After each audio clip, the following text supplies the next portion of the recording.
Doutor Álvaro sempre com a gente aqui no Band News Station e não tem jeito, doutor. A gente sempre recorre a quem entende do assunto, né, no meio de uma pandemia. Afinal de contas, a gente está vivendo um momento de muitas notícias falsas. E nas últimas horas a gente acompanhou mais uma polêmica levantada pelo presidente da República para que o ministro da Saúde dê uma canetada desobrigando, né, as pessoas a utilizarem máscaras, aquelas pessoas que já foram vacinadas ou que já contraíram o coronavírus. Na prática, doutor, que ação, que reação a gente pode ver se isso de fato for adotado no Brasil? Bom dia, doutor Álvaro. Bom dia para os ouvintes. Barão, complicado, é uma proposta obtusa, inadequada para o momento epidemiológico que a gente vive no Brasil e com todo o conhecimento científico que a gente tem agregado sobre Covid, vacinação e pessoas que já pegaram a doença, né? Então vamos falar alguns dados da epidemia do Brasil para a gente entender o quão inapropriado e confundidor pode ser para a população esse tipo de notícia ou de medida. A gente tem ainda um cenário em 11 capitais do Brasil com 90% de ocupação dos leitos de UTI. A gente tem menos de 12% da população vacinada com 2 doses, o que é uma baixa cobertura vacinal para a gente concluir uma imunidade coletiva. A gente tem dados lá de Manaus mostrando que 30% da população teve reinfecção. Então, se a gente somar todos esses dados e levar em consideração o momento que a gente vive no Brasil, não dá para a gente comparar, por exemplo, com os Estados Unidos, que cobertura vacinal, quantidade de casos de óbitos, a gente só vai conseguir dar uma recomendação com relação a abandonar o uso de máscara quando a gente tiver uma grande proporção da população, Barão, com 2 doses da vacina, quando a gente tiver uma baixa circulação viral. Ou seja, quando eu olhar para os dados de número de casos diários, número de óbitos, eu vejo um número substancialmente menor do que a gente está vendo todos os dias. Então, realmente, por exemplo, alguns locais dos Estados Unidos, a quantidade de casos é astronomicamente inferior do que a gente está vivendo para tomar esse tipo de posicionamento, porque toda essa história da Covid, várias notícias, e confundiram a cabeça da população no que é para ser acreditado, o que é para se fazer no dia a dia. Então, no momento ainda, a gente precisa usar máscara até que a gente tenha indicadores melhores da doença no Brasil. Então, nós estamos um pouco distantes desses indicadores. Então, quando a gente vê esse tipo de notícia, a gente fica preocupado, porque as pessoas já têm tantos mitos criados na cabeça com relação à doença, e realmente não precisa fazer estudo para mostrar que máscara funciona com relação à prevenção, né? Isso já existem milhões de publicações mostrando o quão importante foi usar máscara, não só para a Covid, a gente despencou a incidência de outros vírus respiratórios. Então, é uma grande ferramenta que a gente tem e não é momento de abandonar essa ferramenta na prevenção. Realmente não. Doutor, chegou uma pergunta aqui, vou repassar para o senhor, tá? É uma pergunta que o ouvinte falou, vou fazer uma pergunta para a Carla, porque eu disse que eu quero tomar qualquer que seja a vacina, para mim não importa, pode ser AstraZeneca, pode ser Pfizer, pode ser Coronavac, a que tiver aqui eu tomo. Se for aquela vacina de uma dose só, então melhor ainda, mas enfim, não temos ainda, né? Vou ligar o microfone do WhatsApp para ouvir, tá, doutor? Ok. Eu moro em Guarulhos, eu gostaria de estar perguntando para Carla, depois que você toma a primeira dose da AstraZeneca, dessa vacina aí, quanto tempo que demora para ela já começar a proteger você do vírus, né? Proteger não, não deixar que o vírus faça um estrago em você. Obrigado, sou seu fã, Carlinha. Ô, querido, um beijo. Assim, vamos pegar, a Carla é uma figura hipotética, qualquer pessoa, doutor, depois que toma a primeira dose... A Carla tem muitos fãs, né? Isso dá pra perceber. Impressionante. Impressionante, porque não é o doutor Álvaro, é a Carla que tem que responder, eu não vou responder, hein, Carla. Não, está vendo? Eu repasso para quem entende de fato. Quanto tempo demora, doutor?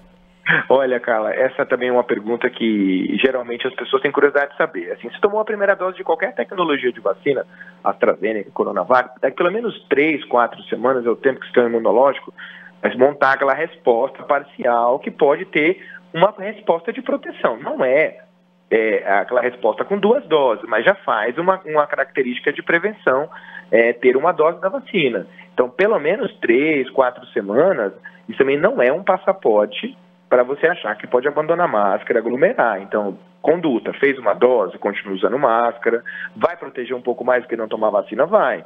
Aí espera a segunda dose, toma a segunda dose. Então, a gente fica até preocupado em dar essa informação. Depois de 3 semanas você já vai ter uma resposta, mas é a resposta parcial, não a resposta que protege totalmente, tem que ter a segunda dose, né? Então, a conduta, tomar a segunda dose e continuar usando máscara. Muito bem. Doutor, a gente está acompanhando, infelizmente, um novo aumento nos casos de internações em UTIs pelo país, em muitas cidades, estados, né? Dá para entender de novo esse movimento que está acontecendo? Tem alguma circunstância específica para justificar esse novo aumento, doutor Álvaro? Muito preocupante, Barão. É aquela comparação que eu até fiz uma vez, é um copo d'água que está quase cheio de água que pode entornar, né? A taxa de ocupação nas UTIs. Obviamente, vários estados do Brasil entraram em processo de flexibilização, né? De tentar abrir um pouco a questão da circulação de pessoas, então provavelmente esse foi o grande fator envolvido nesse aumento do número de casos. A grande questão é que a gente não tem um bloqueio vacinal para a gente contrabalancear um pouco essa questão da abertura que está acontecendo em alguns locais. Por exemplo, se pegar um dado lá do Reino Unido, onde eles tiveram uma cobertura vacinal significativa, eles até aumentaram o caso, mas eles não aumentaram a internação nos hospitais.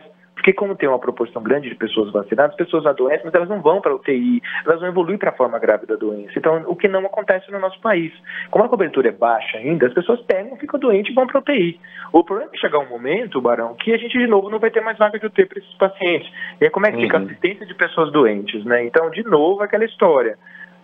Uma coisa puxa a outra na cascata de prevenção. É máscara, é vacina. Então, eu não posso me eximir de máscara.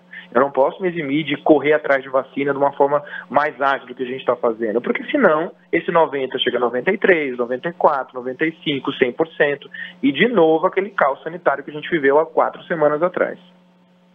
Bom, mais uma pergunta rapidinha aqui, doutor, sobre a variante indiana. A gente já tem a confirmação de que ela é mais contagiosa do que as outras variantes? Sim, a gente agora chama essa variante Delta, a variante da Índia. E alguns estudos lá do Reino Unido, onde já é a variante predominante, mostram que ela é aproximadamente 60% mais contagiosa do que a sua antecessora. Então, de novo, aquele olhar de cuidado para a gente fazer mais vigilância genômica do que está acontecendo no nosso país, né?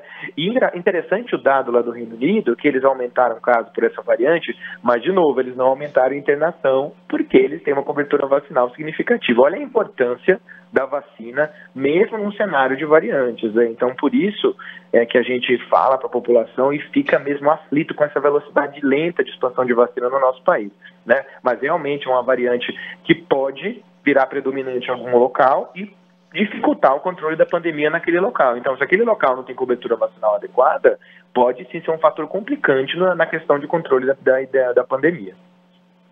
Doutor Álvaro, vamos lá, rapidinho para a gente encerrar. 2 em 1, tá? Primeiro, essa liberação da Anvisa, da vacina da Pfizer, a partir de 12 anos de idade.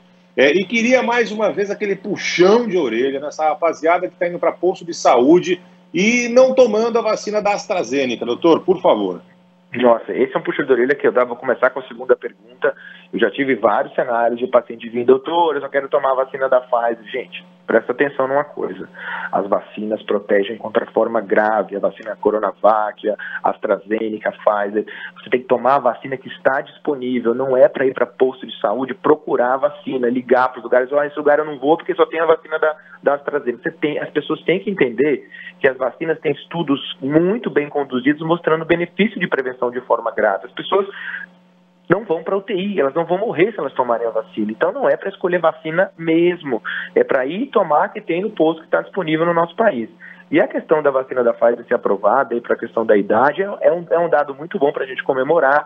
De novo, falando da volta às aulas, né? A gente está pensando que as crianças, né, as adolescentes, então a gente torce para que primeiro a gente vacine todo mundo para chegar nessa faixa etária mais jovem, e realmente a gente tem que pensar na cobertura vacinal, não só nos adultos, mas também em crianças, adolescentes, para que realmente a gente consiga ter um controle mais efetivo da pandemia e voltar para as atividades escolares com mais segurança. Tomara que isso aconteça muito rapidamente. Doutor Álvaro, mais uma vez, muito obrigado pela presença. Bom final de semana e até a próxima, doutor. Ótimo final de semana para você, para a Carla, para os ouvintes e até semana que vem.